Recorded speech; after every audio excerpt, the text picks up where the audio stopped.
Saudi আরবে house driving এর interview কিভাবে দেয় আজকের এই ভিডিওতে আপনাদেরকে বলবো। ঠিক আছে, আপনারা যদি এই ভিডিওটা দেখেন তাহলে আপনারা শিখতে পারবেন সৌদি আরবে যখন একটি চাকরি দেয়। আসসালামু আলাইকুম, কি অবস্থা সবার? আশা করি সবাই ভালো আছেন। সৌদি আরবে হাউস ড্রাইভিং এর ইন্টারভিউ কিভাবে দেয় আজকের এই ভিডিওতে আপনাদেরকে বলবো। কিভাবে ইন্টারভিউ নেয়, কি কি করতে হয় সেগুলো কিন্তু আজকের এই ভিডিওতে আপনাদেরকে বলবো। আপনারা ভিডিওটা দেখতে থাকেন। ঠিক আছে, এখন আপনি অতি ফার্স্টে এভাবে গাড়িতে বসবেন। ঠিক আছে, এই পাশে তো আপনার কফিল থাকবে, আপনার মদির বসে থাকবে। যখন আপনি আইসা গাড়িতে বসবেন, বসার পরে বলবো গাড়ি স্টার্ট কর। আপনি কি করবেন, আগে ব্রেকটা বাড়া দিবেন।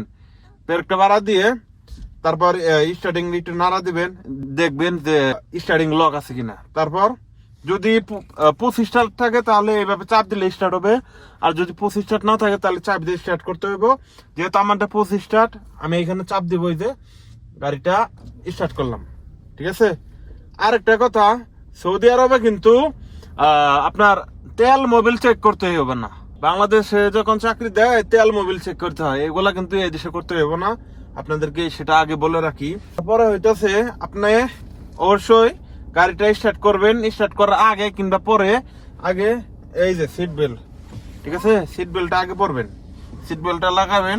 সিট বেল্টটা লাগাইয়া তারপরে আপনি কি করবেন, আপনি যদি দিনের বেলায় গাড়ি চালান অন্য হিসাব, আর যদি রাতের বেলায় গাড়ি চালান তাহলে লাইটটা জ্বালাবেন। লাইটটা জ্বালাইয়া আপনি এসি দিবেন। এসিটা দিয়া, এসি দেওয়ার কারণ হইতেছে আপনার কফিল পাশে থাকবে।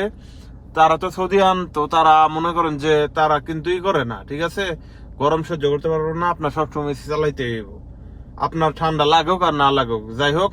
তারপর আপনি যেদিকে যাবান আপনার আগে গিয়ারে ফালাইতে হইব। পরে দেখে গিয়ারে ফালাবেন, আগে ব্রেক পাড়া দিতে, আগে কিন্তু ব্রেক পাড়া দিতে হইব। যেহেতু সৌদি আরবে বেশিরভাগ অটো গিয়ারের গাড়ি, ব্রেক পাড়া দিয়া গিয়ারটা ফালাইলেন। এটা তো মানে অন্যরকম গিয়ার আপনারা দেখতে পাচ্ছেন, কিন্তু এরকম গিয়ার থাকবো। তো ওই গিয়ারটা ফালাবেন, ফালাইয়া পরে আপনি এভাবে ধরবেন, ধরে লুকিং গাছ দেখবেন। লুকিং গাছ দেখে আপনি কিন্তু আরেকটা কথা শিখাই দেই আপনাদেরকে। ঠিক আছে, আপনি যখন একটু টার্নিং এর মধ্যে ঘুরবেন, এই যে এরকম করে পেঁচ ফলায়েন না। উল্টা করলে আপনার চাকরি শেষ। ঠিক আছে, কি করবেন জানেন, এই যে গাড়িটা যখন ঘুরাবেন এইভাবে করতে পারবেন। আবার যদি অনেকে আছে এই যে এইভাবে করবো, ঠিক আছে, এইভাবেও করতে পারবেন। আমি বেশিরভাগ আগে এইভাবে করি। আর অনেক সময় ঘুরানোর সময় আবার এটা নানবেন, আবার এটা নানবেন, এরকম করে।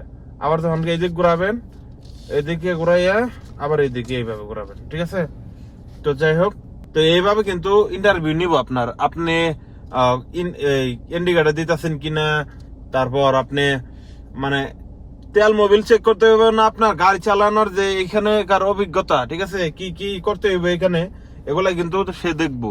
এইগুলাতে যদি আপনি পাস করেন তাহলে কিন্তু আপনি পাস, আপনার চাকরি কেউ আটকাতে পারবো না। ঠিক আছে, আর এই ভিডিওটা আপনারা প্রচুর পরিমাণে লাইক দিবেন, আর ভাই আপনারা কমেন্ট করে জানাবেন। ঠিক আছে, আমার কথাগুলো ভুল আছে কি ঠিক আছে সেটা আমি একটু কমেন্ট করে জানাবেন।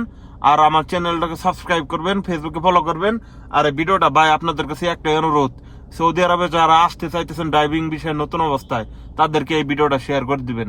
ঠিক আছে, তাহলে তারা এই ভিডিওটা দেখে একটু হলেও উপকার হবে। ভাই সৌদি আরবে যারা চাকরি করে তাদেরকে ভিডিওটা শেয়ার করবেন।